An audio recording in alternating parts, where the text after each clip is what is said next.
Dalam perjalanan pelayanan gereja, pekabaran Injil dan pendidikan dilakukan secara berkesinambungan. Tuhan telah melakukan perkara-perkara besar bagi kita dalam rangka pertumbuhan dan perkembangan iman menuju pada kedewasaan akan pengenalan Yesus Kristus sebagai Tuhan dan Juru Selamat dunia. 1 Petrus 2 ayat 9.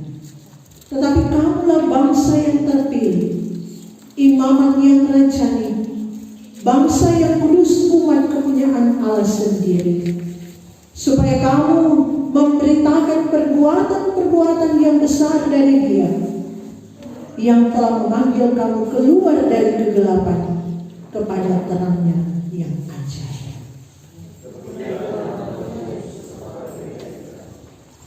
Kita harus membawa berita.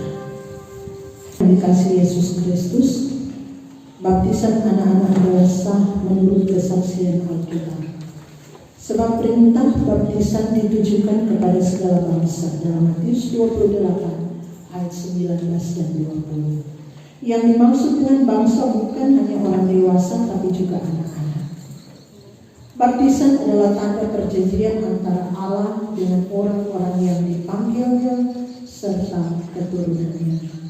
Inilah yang dimaksudkan dalam Kisah Para Rasul 2 ayat 39. Sebab bagi kamulah janji itu dan bagi anak-anakmu dan bagi orang yang masih jauh, yaitu sebanyak yang dipanggil oleh Tuhan Allah kita. Baptisan adalah pengganti sunat sebagai tanda perjanjian dalam Kolose 2 ayat 11 dan 12. Kebanyakan berita Alkitab tentang pelayanan baptisan menyaksikan tentang baptisan keluarga atau seisi rumah. Dalam Kisah 16 ayat 33, Kisah 18 ayat 8, 1 Korintus 1 ayat 16. Itu berarti termasuk anak-anak yang mendapatkan pelayanan baptisan.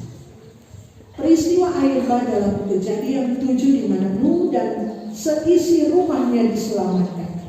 Menurut 1 Petrus pasal 3 ayat 18 sampai 22, bagi kita dikiaskan dengan baptisan yang maksudnya bukan untuk membersihkan kenajisan jasmani, melainkan untuk memohonkan hati nurani yang baik kepada Allah.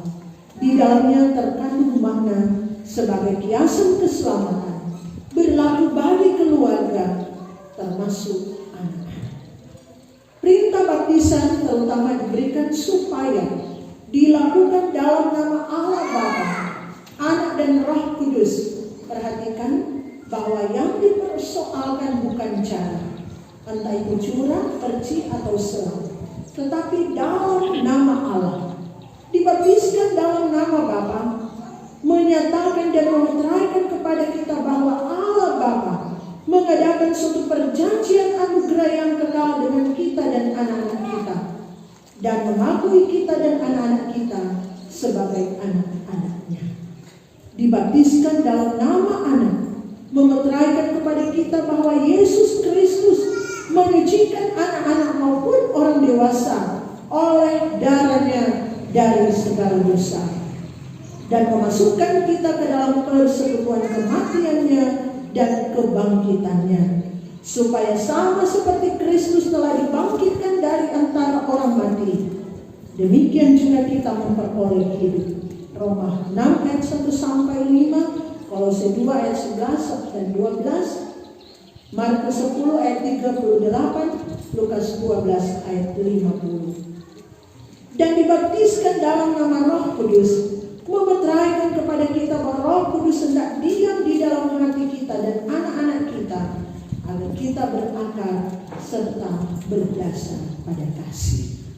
Kemudian dengarkan Injil, di dalamnya tertulis bahwa Yesus Kristus memanggil anak-anak untuk datang kepadanya. Dalam Injil Markus 10 ayat 13 sampai 16. Lalu orang membawa anak-anak kecil kepada Yesus supaya ia menjamah mereka. Akan tetapi murid-muridnya memarahi orang-orang itu. Ketika Yesus melihat hal itu, ia marah dan berkata kepada mereka, Biarkan anak-anak itu datang kepadaku. Jangan menghalang-halangi mereka, sebab orang-orang seperti itulah yang mempunyai kerajaan Allah. Aku berkata kepadamu, sesungguhnya barang siapa tidak menyambut kerajaan Allah seperti seorang anak kecil, ia tidak akan masuk ke dalamnya. Lalu ia memeluk anak-anak itu dan sambil meletakkan tangannya atas mereka, ia memberkati mereka. Terpujilah Kristus. Selamanya. Amin. Tuhan menyertai saudara-saudara.